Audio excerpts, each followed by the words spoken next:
En Sin Distancias vamos a aportar algunas claves que nos permitan conocer, entender mejor qué es el bullying y el ciberbullying, por qué sucede, qué factores psicosociales están contribuyendo al surgimiento, desarrollo y mantenimiento de estas conductas, qué se puede hacer para prevenir, reducir y eliminar este tipo de violencia entre escolares, qué papel juegan los compañeros, las familias, la institución escolar, la sociedad. A todo ello se van a referir José Francisco Morales, catedrático de Psicología Social de la UNED, y el invitado que le acompaña, Santiago Lluvero.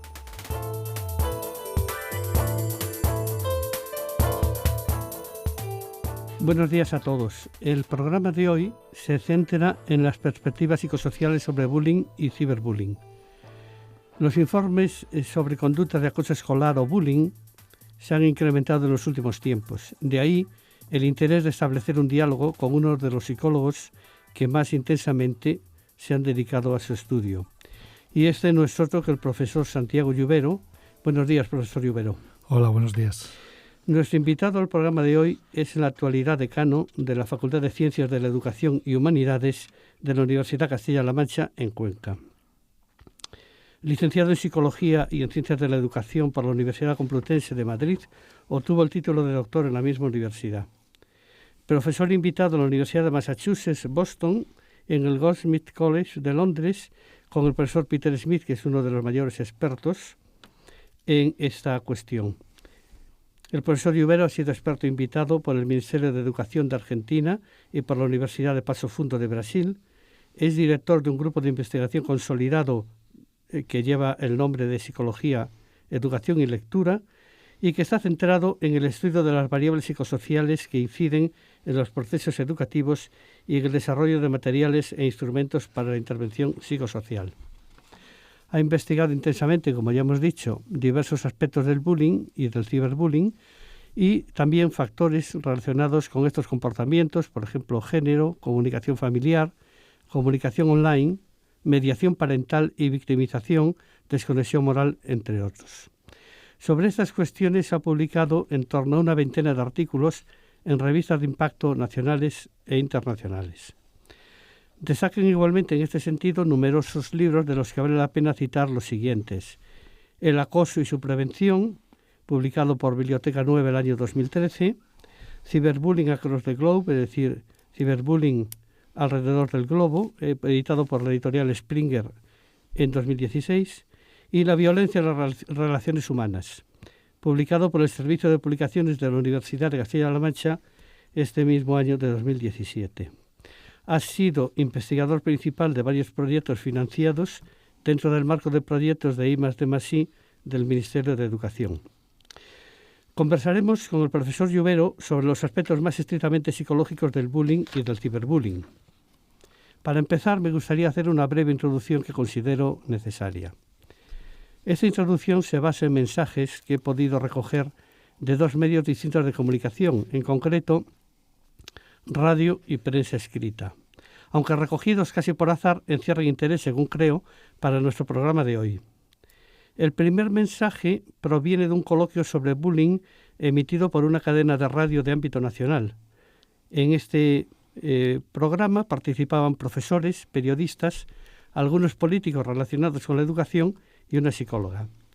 A medida que avanzaba el programa, y debido a los fuertes desacuerdos entre los participantes en el coloquio, las intervenciones iban subiendo de tono.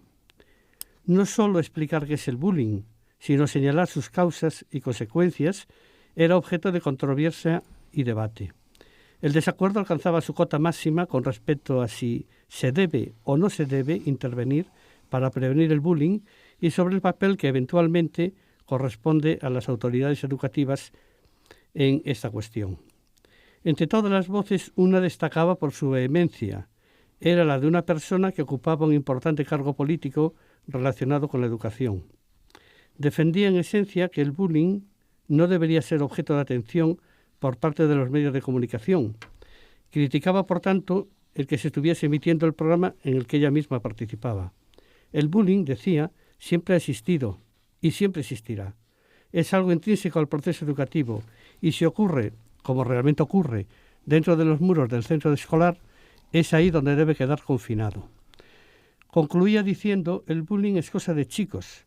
Dejemos que ellos arreglen sus diferencias entre ellos y los adultos no debemos inmiscuirnos. Contrasta este punto de vista, ardientemente defendido por esta persona que ocupaba un cargo político relacionado con la educación, con una columna periodística reciente. En ella, su autor, un conocido periodista, comentaba un programa emitido hace escasas semanas sobre bullying por una cadena de televisión también de ámbito nacional. El periodista titulaba su columna «Poca broma». Cito literalmente una de sus afirmaciones. Por fin, escribe el periodista, la cadena, y aquí omito el nombre de esa cadena de ámbito nacional, emitió el primero de los 4 programas que tiene planeado emitir sobre bullying. Se trata de un programa que debería ser de obligada proyección en los colegios. Por tanto, como puede apreciarse, hay una distancia enorme entre las dos posturas que aparecen en 2 medios de ámbito nacional. Y esto me sirve para preguntar a nuestro invitado de hoy, profesor Lluvero, ¿qué tiene el bullying que consigue polarizar de esta forma posiciones y opiniones de personas relevantes en nuestra sociedad? Bueno, realmente el bullying es un tema que está de moda, ¿no? Que está en los medios y por lo tanto hay muchas personas que opinan sobre él, ¿no? Lo que ocurre es que algunas de estas personas que opinan sobre este tema pues están bien informadas y otras no lo están, ¿no? En ese planteamiento que has hecho inicialmente te diría que la primera parte, en cuanto que el bullying es cosa de chicos, es inaceptable. Plantea una idea antigua, una idea que ya se ha desechado, que corresponde a los mitos, ¿no? Sobre lo que es la socialización en la escuela y lo que supone las conductas agresivas que dañan a los jóvenes y a los niños, y aquello de que es intrínseco al propio proceso educativo. Esto es completamente falso y luego hay que desecharlo porque si no, no se podrá solucionar el tema. En cuanto a la otra cuestión sobre el programa de televisión que yo también he visto, pues plantea lo de la idea de que los medios de comunicación se ocupen de estos temas, ¿no? El programa está bien. Lo que ocurre es que seguramente no va dirigido a los chicos, va dirigido a los padres para tranquilizarlos. Y las medidas que se hacen en la escuela pues están mucho más allá de un programa de televisión que también pueden verlo. Pero los chicos ya conocen el tema y las medidas han de ser otras, ¿no? Bien, y entonces empezando por el principio, que creo que es lo que necesitamos para clarificar posiciones, ¿cómo cabría definir el acoso escolar o bullying? Bueno, el acoso escolar es una forma de violencia, ¿no? Es una violencia que se da en la escuela y que ante todo ha de tener unas características que lo definen, ¿no? En primer lugar, es una conducta violenta de carácter intencional, es decir, de manera que el comportamiento violento se lleva a cabo de forma consciente y con un fin, y sobre todo tiene que tener una característica clave, que es que sea repetitivo, ¿no? Que tenga cierta frecuencia el comportamiento. Y ese comportamiento, además, como última característica, se produce en un desequilibrio de poder, de tal manera que la víctima normalmente es agredida o bien por un grupo de chicos o bien por una persona que tiene más fuerza en general que él mismo, ¿no? La idea es que no solamente se produce el daño en la agresión, sino que se crean también unas expectativas por parte de la víctima con respecto al miedo y la angustia continuada que le produce el que puedan llegar a realizarse esas conductas, ¿no? Esas agresiones. ¿Cuáles serían las formas más habituales de este tipo de violencia? Bueno, pues no sorprendentemente, pero sí que ocurre que las personas suelen creer que pasa también en la violencia de género, ¿no? Que el acoso, si no existe violencia física, no es acoso, ¿no? Pero realmente el acoso físico, que es aquellas conductas violentas que van dirigidas al cuerpo de la víctima o a sus propiedades, ¿no? Que serían pues golpear, empujar, robar, esconder, etcétera, pues son las que menos se suelen producir porque con respecto a otras conductas violentas, porque son muy vistosas, ¿no? Muy llamativas y entonces, por lo tanto, enseguida son recriminadas. La agresión más habitual es la violencia verbal, ¿no? La violencia verbal con palabras despectivas, desagradables, insultos, burlas, etcétera. Y también una violencia que es muy importante y muy dañina, que es la violencia por exclusión, ¿no? que es algo así como marginar, ignorar, no dejar que la persona participe con los demás miembros, ¿no? Esto también se le llama violencia social. Y luego hay que tener muy en cuenta lo que se denomina las denominadas violencia psicológica, ¿no? Hay que entender que la violencia psicológica lo que crea es miedo e inseguridad en las víctimas, pero también hay que entender que todo tipo de violencia, en este caso en el acoso, pues tiene una carga psicológica muy importante, ¿no? De acuerdo. ¿Se puede saber o hay algunos indicios de cuál es la incidencia de ese tipo de conductas en nuestra sociedad? Bien, hay muchísimas investigaciones en todo el mundo, ¿no? A partir de los trabajos de Peter Smith fundamentalmente, ¿no?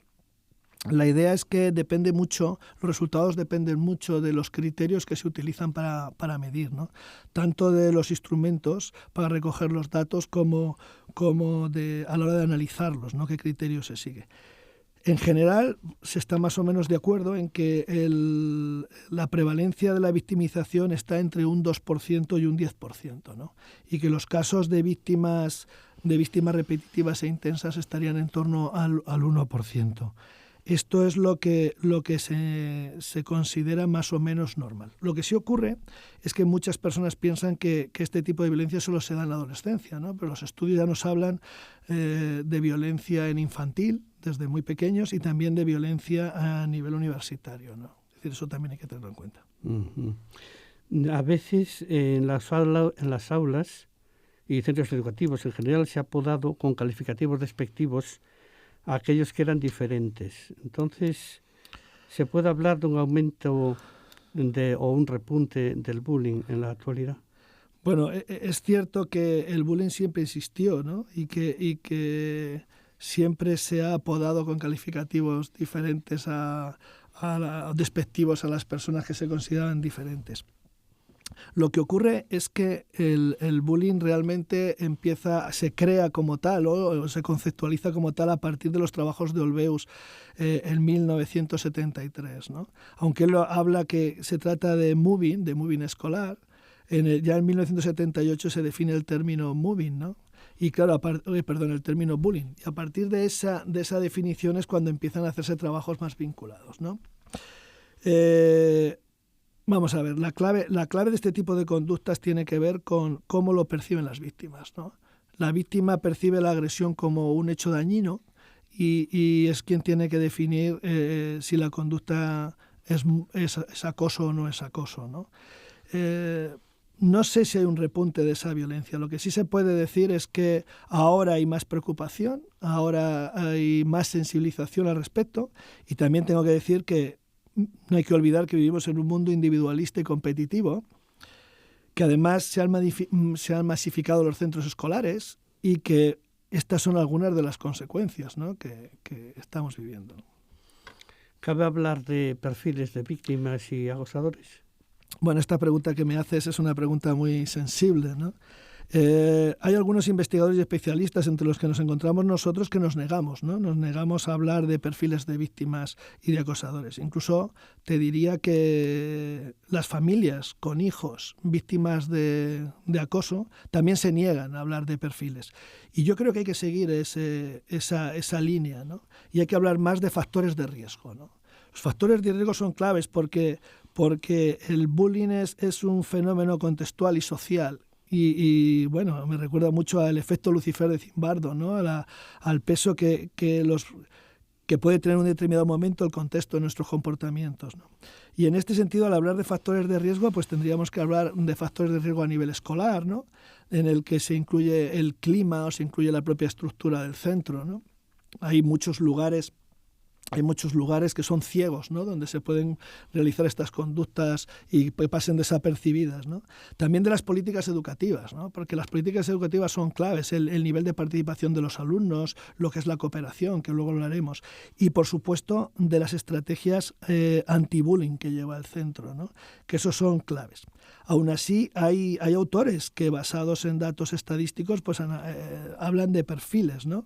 Pero yo lo que diría es que cualquier persona puede ser víctima de acoso, ¿no? La clave para eliminar el acoso, pues lo seguiremos diciendo, es la comunicación y, por supuesto, tener unos amigos tener amigos que apoyen y sobre todo si estos amigos tienen un alto nivel de estatus dentro del grupo, ¿no? Así que me quedo más con esa idea. De acuerdo. ¿Cuál es el rol de los observadores, de las personas que son testigos del bullying? ¿Qué papel juegan? Bueno, los observadores son claves. Son claves en la sociedad en general, en todo tipo de conducta y sobre todo en este tipo de conductas dañinas. Los observadores y en general los padres, las familias, ¿no? Piensan que si la cosa no va con tu hijo no debe hacer nada. Esa idea de tú no te metas por si acaso te pasa a ti, ¿no? Claro, esta historia es tremendamente negativa porque lo que ocurre es que las personas que no contribuyen a eliminar el bullying están contribuyendo, en este caso, a fortalecerlo y a reforzarlo. Es decir, que las familias que dicen eso a sus hijos y los hijos que callan, pues son tremendamente partícipes en las situaciones de acoso, hacen tremendamente daño. Pues les podríamos llamar que son parte de los acosadores, ¿no? Hay muchísimos estudios sobre esto. La idea es que casi todos los programas de intervención y los proyectos tienen que ver con sobre todo los programas anti-bullying, con que activar a los observadores, ¿no? Frente a estas situaciones, para que apoyen a la víctima y denuncien la situación. Hay investigadores como Salmi Väli en Finlandia que viene a decir que las actitudes grupales dentro del grupo de clase pueden influir pues hasta tal punto que pueden promover la exclusión y el ostracismo de aquellos que son percibidos como diferentes, o todo lo contrario, ¿no? Por lo tanto, el papel de los observadores, y sobre todo los observadores que tienen un alto estatus o gran empatía, son claves, ¿no? Para eliminar este tipo de conductas. ¿Hay algunos indicios o se pueden señalar algunos indicios que nos muestren que un alumno está siendo víctima de acoso o que tiene comportamientos agresivos hacia sus compañeros? Pues esto es muy importante porque la clave de intervenir en estas conductas realmente es identificarlas, ¿no? Las víctimas está además muy publicado, ¿no? en las investigaciones. Las víctimas suelen mostrar miedo, suelen mostrar ansiedad, suelen sentirse intranquilos, tristes, a veces depresivos, ¿no? Suelen ser personas que no tienen amigos, ¿no? Que bajan su rendimiento académico, a veces que tienen enfermedades psicosomáticas, ¿no? Es decir, como dolor de cabeza, dolor de estómago, problemas de alimentación. Es decir, hay muchos símbolos que te pueden, incluso reacciones agresivas inusuales, ¿no? Hay muchos signos que pueden decirnos que una persona que un niño está siendo víctima, ¿no? Por eso sorprende, los padres y los profesores deben estar muy atentos a estas cuestiones porque son claves. Es clave identificar el problema para atajarlo. Recordemos que se trata de una conducta repetitiva, entonces no hay repetición si se ataja, ¿no? Y en ese sentido los agresores, pues también, ¿no? Los agresores, hay que ver la desconexión moral de los agresores, ¿no? El distanciamiento moral con los otros, ¿no? También sus comportamientos antisociales, el desprecio hacia los demás, el desprecio hacia las relaciones, ¿no? La falta de empatía, ¿no? Y esto puede mostrar que un hijo, ¿no? O que un alumno es agresor, ¿no? De acuerdo. ¿Se puede entonces hablar de secuelas que pueden sufrir las víctimas y también los acosadores? Sí, ¿no? Las secuelas son muy importantes y pueden ser físicas, psicológicas, escolares, sociales, etcétera, ¿no? Se podría hablar de efectos físicos como secuelas, pues lo que hablábamos, dolor de estómago, problemas de sueño, ¿no? Cansancio. A nivel psicológico, pues por supuesto miedo, angustia, estrés, ¿no? Depresión en muchos casos, y a nivel escolar pues la baja motivación, la fobia a la escuela, ¿no? El no querer ir a la escuela, lógicamente. Y luego pues dentro de los problemas sociales estaría el rechazo social, el aislamiento, ¿no? Que son además claves en todos estos procesos. De acuerdo. Bueno, ahora pongámonos en el caso siguiente. Se ha detectado un caso de acoso. ¿Cuáles serían los primeros pasos para afrontar una situación de este tipo? Doy por supuesto que se va a intervenir, porque claro, otra posibilidad sería, como decía aquella política que he citado antes, que no hagamos nada, ¿no? Pero si se va a hacer algo, ¿qué es lo que se habría que hacer? Hombre, ya lo sabemos muy bien, ¿no? No hacer nada es lo peor. También hacer algo y hacerlo mal también está... De hecho hay una cosa muy importante que hay que tener en cuenta, y es que el acoso no es una cuestión no es un problema solo de víctimas y acosadores, ¿no? Es un problema de todos los implicados. Y ahí está el centro, están los padres, está la institución. Es decir, que esto es lo primero que hay que tener en cuenta. Hay estrategias individuales, ¿no? Las estrategias individuales, pues es hablar con alguien, ¿no? También ignorarlo, defenderse, evitar la situación, estar lejos de los agresores. Y una que es muy importante es hacer más amigos o nuevos amigos. Pero esas son muy complicadas, ¿no? Son muy complicadas para las víctimas, y cualquier padre que tenga o haya tenido esta experiencia sabrá que para su hijo eso prácticamente es imposible. Luego hay acciones que se deben tener en cuenta, y son estrategias, lo que se denomina estrategias proactivas, no activas. Las estrategias proactivas son las que están diseñadas para disminuir la probabilidad de que el bullying ocurra, ¿no? En este caso estabas hablando de que ya ha ocurrido, pero bueno, yo quiero comentarlo, ¿no? La idea es que, pues por ejemplo, hay que supervisar los patios de recreo, los lugares comunes, y hay que incluir medidas, que esto en España se hace muy poco realmente o casi nada, y sin embargo sí se hace en los países nórdicos y en los países donde esto funciona mejor, que es la inclusión de medidas curriculares dentro del aula, ¿no? Y estas medidas hablan de la convivencia, hablan de la cooperación, etcétera. Y también se forma, por ejemplo, ayudantes de los iguales, ¿no? Que, digamos, chicos con un alto estatus o de otros cursos superiores, que son los que van a ayudar, ¿no? O los que van a conectar a estos con otros amigos. En cuanto a las estrategias reactivas, que es lo que justo ocurre cuando ha pasado el hecho, pues hay que hablar de sanciones, por supuesto, métodos disciplinarios, eso hay que hablarlo. Y además lo que parece que funciona siempre es el llevar al mismo tiempo métodos disciplinarios y también, bueno, restauración del daño ocasionado, pero también otras medidas que son indirectas y que tienen que ver con el grupo, ¿no? Hay distintos métodos, el método PICAS, el programa Kiva, que está muy de moda, ¿no? Que Olweus desarrolló en Finlandia, que hablan de desarrollar en el grupo conductas prosociales, que hay que charlar con las víctimas, ¿no? Trabajo en el aula, utilizar defensores de los iguales, etcétera, etcétera. Pero yo sí que quería decir una cosa. Un metaanálisis hecho por Toffi sobre este tema habla de una cosa que es muy clara, ¿no? Dice que la reducción de las víctimas se consigue a través de los estudios de distintas investigaciones, con vídeos explicativos, con métodos disciplinarios, con reuniones y charlas con los padres, y luego con grupos de trabajo cooperativo, que esto es fundamental, y también con el fomento de la participación. Y la reducción de los agresores tiene que ver mucho con la participación de los padres, con los métodos disciplinarios y con charlas escolares, y también con unas reglas que se establezcan en clase y que sean, no te digo tanto estrictas, como por lo menos que marquen los comportamientos. Bueno, antes ya has mencionado algo, pero ¿podías, digamos, precisar más o concretar más los factores psicosociales que influyen en la aparición y desarrollo de estas conductas? Bueno, el bullying, como bien sabemos, tiene un origen multifactorial, ¿no?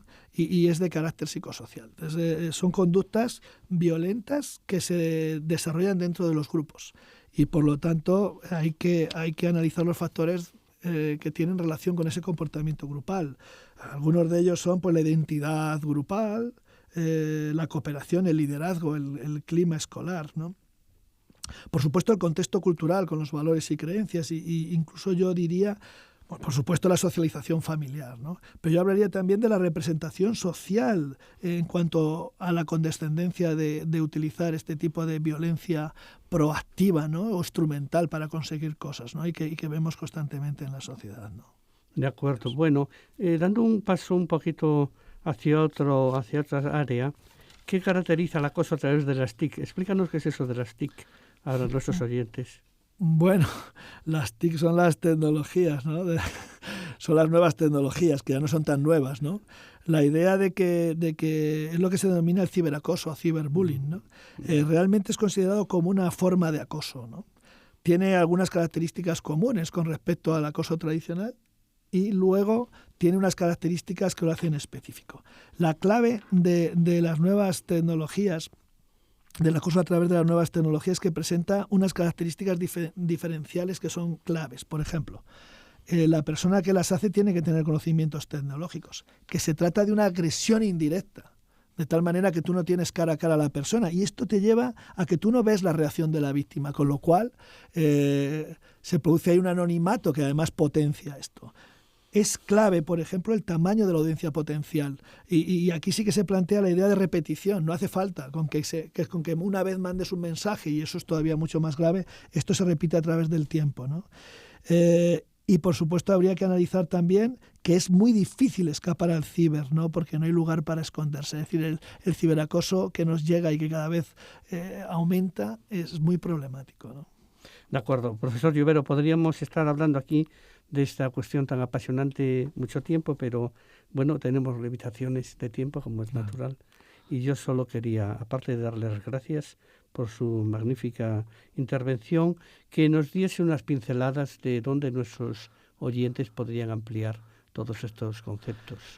Bueno, hay muchos libros, ¿no? Hay muchos libros y muchos materiales. Yo voy a recomendar algunos de los que hemos hecho, ¿no? Hay un libro que publicamos que se titula El acoso escolar y su prevención, ¿no?